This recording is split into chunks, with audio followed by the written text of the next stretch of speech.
नमस्कार विद्यार्थी मित्रो.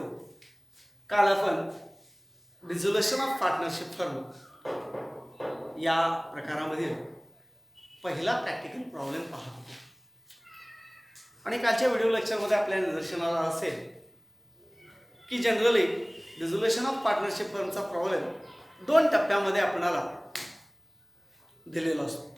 पहिला टप्पा बॅलन्स शीटचा आणि दुसरा टप्पा त्याच्या खाली दिलेल्या अशा काही ॲडजस्टमेंट्स असतात. काल आपण बॅलन्स शीटवरील ज्या आयटमच्या म्हणजेच ट्रान्सफरेशन स्टेजच्या ज्या काही एंट्र्या होणार होत्या त्या एंट्र्या आपण काल पाहिलेल्या आहेत. कालच्या व्हिडिओ लेक्चरमध्ये आपण बॅलन्स शीटमधील काही जे असेट होते की जे रिलाइज करण्याच्या दृष्टिकोनातून फार गरजेचे असतील ते रिलायझेशन अकाउंटवर ट्रान्सफर केले. त्यानंतर लॅबिलिटीज पण ट्रान्सफर केल्या. म्हणजे बॅलन्स शीटचा भाग बऱ्यापैकी काल आपण पूर्ण केलेला होता. त्या बॅलन्स शीटमध्ये एक आयटम असा होता की जो आपण ट्रान्सफर करू शकत नाही. एक म्हणण्यापेक्षा 3 आयटम होते ते. पार्टनर्स कॅपिटल अकाउंटचा बॅलन्स अँड जनरल रिझर्वचा बॅलन्स असे हे 3 आयटम होते. पार्टनर्स कॅपिटलच्या दोन पार्टनर आहेत, आनंदराव आणि भाऊराव. अशा पद्धतीने त्या दोघांचा कॅपिटल बॅलन्स होता आणि जनरल रिझर्वचा एक आयटम होता. हे तिन्ही आयटम ओनर्स लॅबिलिटी असलेले दिसून येतात. म्हणजे ते व्यवसाय चालकांचे ते देणं आहे. व्यवसायाला त्या व्यवसाय चालकाला द्यायचं आहे आणि आपण ट्रान्सफरेशन स्टेजमध्ये asset and third party liability transfer करतो. त्यामुळं आपण तो आयटम या ठिकाणी ट्रान्सफर केलेला नव्हता. आजच्या व्हिडिओ लेक्चरमध्ये आपणाला त्या दिलेल्या प्रॉब्लेममधील ज्या काय ॲडजस्टमेंट आहेत त्या ॲडजस्टमेंटचा भाग पूर्णत्वाला न्यायचा आहे. ॲडजस्टमेंट ज्या आहेत त्या ॲडजस्टमेंट आज आपल्याला पाहिजे आहेत. आता ॲडजस्टमेंट मी काल ब्लॅकबोर्डवर कालच्या व्हिडिओ लेक्चरमध्ये मी सांगितलं होतं तुम्हाला की एकंदरीत 4 स्टेजमध्ये आपल्याला हा प्रॉब्लेम पूर्ण करायचा आहे.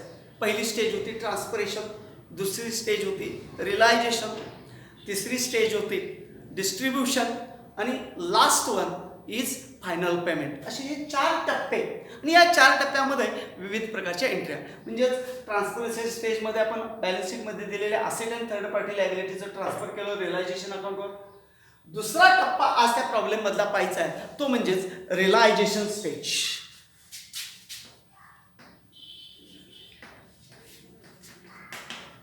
काय रिलाइज होणार आहे? रिलाइज होणार आहे ते असेट्स आणि त्या असेटमधून असेट रिलाइज झाल्यानंतर जे काही कॅश आपल्याला उपलब्ध होईल त्या उपलब्ध झालेल्या कॅशमधून आपण थर्ड पार्टी लायबिलिटीचं पहिल्यांदा पेमेंट करायचं आणि त्यानंतर मग काही पैसे जर शिल्लक राहिले असतील, कॅशचा बॅलन्स काही शिल्लक राहत असेल तर ओनर्स लायबिलिटीला म्हणजेच व्यवसायाच्या मालकांना म्हणजेच पार्टनरना आपण पैसे देणार आहोत. रिलायझेशन स्टेज असेट रिलाइज झाली म्हणजेच काय तर we have sold the asset into open market. Which asset should be realized in this adjustment?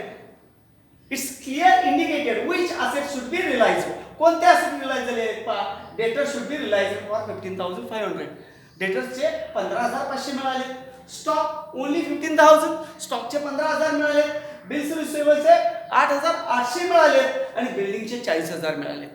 त्यांची बुक व्हॅल्यू कोणती आहे याचा विचार या ठिकाणी करायचा नाही. तुम्ही बॅलन्स शीटमध्ये किती व्हॅल्यू तिची दिसते याचा विचार नाही. तुम्ही किती किंमत सांगताय त्या किमतीला तुमचा माल खपेल असं होत नाही.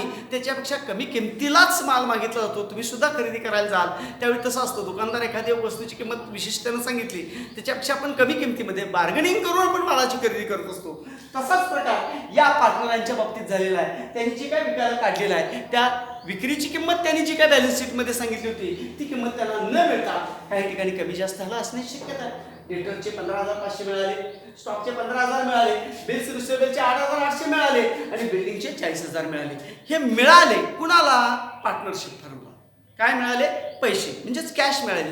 आणि कॅशचा अकाउंट प्रकार रिअल होतो आणि रिअलचा नियम आहे debit what comes in credit what goes out. In this transaction cash should be comes towards us. Partnership फर्मकडे पैसे येत आहेत म्हणजेच कॅश अकाउंट डेबिट केला पाहिजे. पहिली एंट्री जी होणार आहे म्हणजे आता ह्या 3 नंबरची एंट्री झाली या टोटल प्रॉब्लेम मधली. Cash account debit to realisation. काही मुलांना शंका यायला पाहिजे की सर आपण इथं असेट विकले आहेत आणि मग असेट आपल्यापासून जात आहेत. मग असेट इथं क्रेडिट का झाले नाहीत? असेट या ठिकाणी बाळांनो क्रेडिट होऊ शकणार नाहीत because we have transferred that asset on realisation in first entry. पहिल्या एंट्रीमध्ये त्या असेट सर्व आपण काय केलेले आहेत? रिलायझेशन अकाउंटवर ट्रान्सफर केलेले आहेत. म्हणजे त्याचा बॅलन्स आपण नील केलेला आहे आणि त्याचं नामकरण केलं आहे रिलायझेशन. सगळ्या असेटचं नामकरण आपण काय केलं? रिलायझेशन असं केलेलं आहे. म्हणजे थोडक्यात पहिल्या एंट्रीमध्ये आपण त्या असेटचं बारसं घातलेलं आहे. आपण सुरुवातीला डेटर्स, स्टॉक, बिल्स रिसिवेबल अशी नावं लिहून पहिली एंट्री केली. आता परत त्याला त्या प्रत्येक इंडिव्हिज्युअल नावाने त्यांना हाक मारायचं नाहीये, तर त्यांचं सर्वांचं नामकरण झालं रिलायझेशन. मग आता आपल्याकडे कॅश आली किती? बेरीज करू यामध्ये. हे 15,500, हे 15,000, म्हणजे 30,500 झाले. 30 आणि 8 38, 38,500. हे 800, 38 आणि 38,500 आणि 800 39,300. 39 आणि 40, 40 आणि 40 80 होतात. 79,300. जर अशी तोंडी तुम्हाला बेरीज करता येत नसेल तर या सर्व अमाऊंट कच्च्यामध्ये लिहून घ्या. परत पाहूया आपण. 15,500 from debtors, stock 15,000 from stock, 8,800 from bills receivable and last one is building, 40,000 from building. Total 0 0 5 आणि 8 13. अच्छा 9 9 आणि 10 19. अच्छा 1 5 6 7 19,300. अशी तोंडी सुद्धा बेरीज तुम्हाला करता आली पाहिजे. म्हणजेच ह्या असे विकून आपल्याकडे पैसे आले 19,300, 79,300. पुढे पैसे आपल्याकडे उपलब्ध झालेले आहेत. आता याचं आपल्याला नॅरेशन द्यावं लागणार आहे. Being it's a common word for every transaction. Being काय झालं? We have realised the asset. Being asset realised. Realised क्रियापद आहे. इथं क्रियापद घेतलं नाही, असेट शेवटी घेतलं तरी सुद्धा चालतं. बिंग रिलाइज्ड असेट म्हटलं तरी चालेल किंवा बिंग असेट रिलाइज्ड म्हटलं तरी सुद्धा चालतं. आता पहा, या ऍडजस्टमेंट मध्ये असं सांगितलं हे सर्व असेट रिलाइज झाले, पण एक असेट काय झालेला आहे? Anandrao taken furniture ₹22,500. आनंदराव हा जो पार्टनर आहे ते फर्निचर खपलं नाही आणि त्यामुळे आनंदरावने ते फर्निचर घ्यायचं ठरवलेलं आहे. आता दुकान बंदच करायचं आहे. बाहेर फुकटा पातळी माल देण्यापेक्षा, फर्निचरचा माल देण्यापेक्षा आपल्या घरात फर्निचर चालतं, गरजेचं आहे. म्हणून या पार्टनरनं काय केलं? मीच ते फर्निचर विकत घेतो, विकू नका. म्हणजेच फर्निचरचे फर्निचर कोणी नेलं? आनंदरावनं. आनंदरावनं बिझनेसमधून काढून घेतलेलं आहे फर्निचर.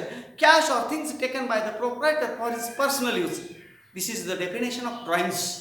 म्हणजे ज्यानं फर्निचर घेतलंय, पैसे घेतले नाहीत पण वस्तू घेतलेल्या आहेत, थिंग्स, फर्निचर घेतलंय म्हणजे त्याचे ड्रॉइंग झाले. आणि त्याचं ड्रॉइंग जर त्याने केलं असेल तर एकतर ड्रॉइंगचा अकाउंट डेबिट करायला पाहिजे किंवा त्याचा पार्टनर्स कॅपिटल अकाउंट काय केला पाहिजे? डेबिट केला पाहिजे. म्हणून आनंदरावच कॅपिटल अकाउंट डेबिट.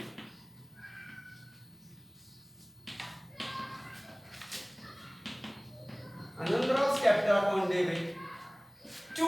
इथं फर्निचर लिहायचं नाही, कारण का? फर्निचरचा बॅलन्स आपण रिलायझेशनवर ट्रान्सफर केलेला आहे. म्हणून इथं परत realisation.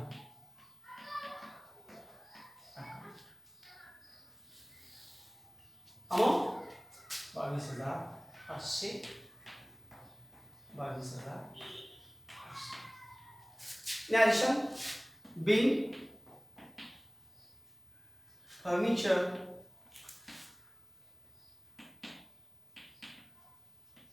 taken by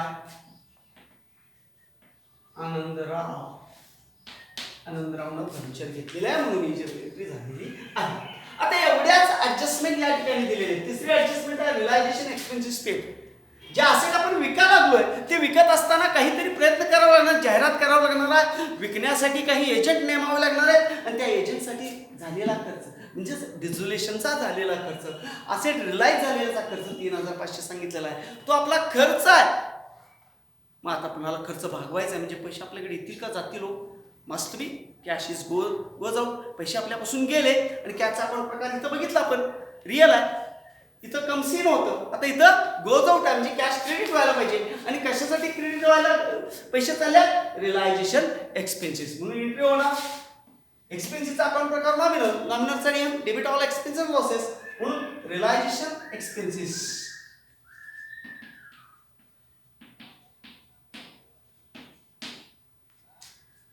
account debit. तुम्ही इथे एक्सपेन्सेस नाही लिहिला तरी चालेल, नाही लिहिला तरी सुद्धा चालेल.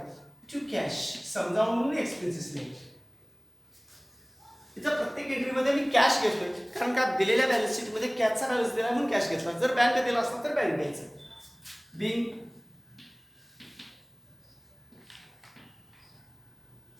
Realisation expenses paid. How much? किती दिल्यात? 3,500. या प्रॉब्लेम मध्ये कोणत्याही लायबिलिटीचं पेमेंट केलं असं सांगितलेलं नाही. मात्र देणं कोणाला चुकलंय का? चुकलेलं नाही. लायबिलिटी दिलेलं सांगून अगर न सांगून we have paid up these liability. आणि या लायबिलिटी क्रेडिटर्स आणि बिल्स पेबल होते पहा. क्रेडिटर्स आणि बिल्स पेबल. क्रेडिटर्स होते दिलेल्या प्रॉब्लेम मध्ये 44,600 44,600 आणि बिल्स पेबल होते 31,400. या दोन्ही लायबिलिटी आपल्याला भागवावे लागणार आहे आणि त्या भागवलेल्याची एंट्री आपल्याला या ठिकाणी करावी लागणार आहे.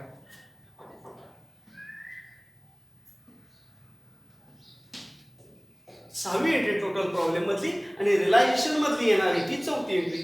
प्रॉब्लेम मधली टोटल 6वी आणि रिलायझेशन स्टेज मधली येणारी ही चौथी एंट्री आहे. आपण काय करतोय? Payment of liability. लायबिलिटीचं पेमेंट करतोय आणि liability creditors and bills payable अशा ह्या इंडिव्हिज्युअल लायबिलिटी राहिलेल्या नाहीत. We have transferred it in second entry. दुसऱ्या एंट्रीमध्ये या लायबिलिटी सुद्धा नामकरण केलं आणि त्याचा वारसा आपण रिलायझेशन नावानंच घातलेलं आहे. आणि आपण लायबिलिटीचं काय करतोय? पेमेंट करतोय. म्हणजे पैसे आमच्याकडे येतील का जातील? कॅश गोज आउट आहे म्हणून realisation account debit. Realisation account debit to cash. दोन लायबिलिटी होत्या, दोन्ही लायबिलिटीचं पेमेंट केलेलं आहे. आपण किती होतंय पहा या लायबिलिटीचं पेमेंट. 5,10,4,6 76,000 76,000 रुपये पेमेंट केलेलं आहे. या लायबिलिटीचं पेमेंट आपण किती केलेलं आहे? 76. बिंग सनरी लायबिलिटी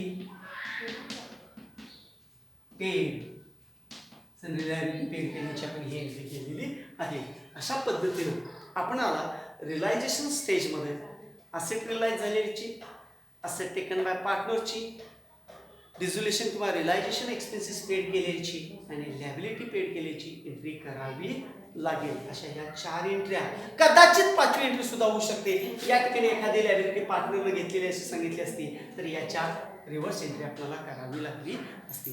अशा या 5 रिलायझेशन स्टेजमध्ये मॅक्झिमम आपल्याला 5 एंट्र्या कराव्या लागतील. या ठिकाणी आज आपण थांबणार आहोत. उद्याच्या तासाला आपण पाहणार आहोत ते म्हणजे distribution stage and final payment. या दोन्ही टप्प्यांचा भाग आपण उद्याच्या तासाला कंप्लीट करूया. धन्यवाद.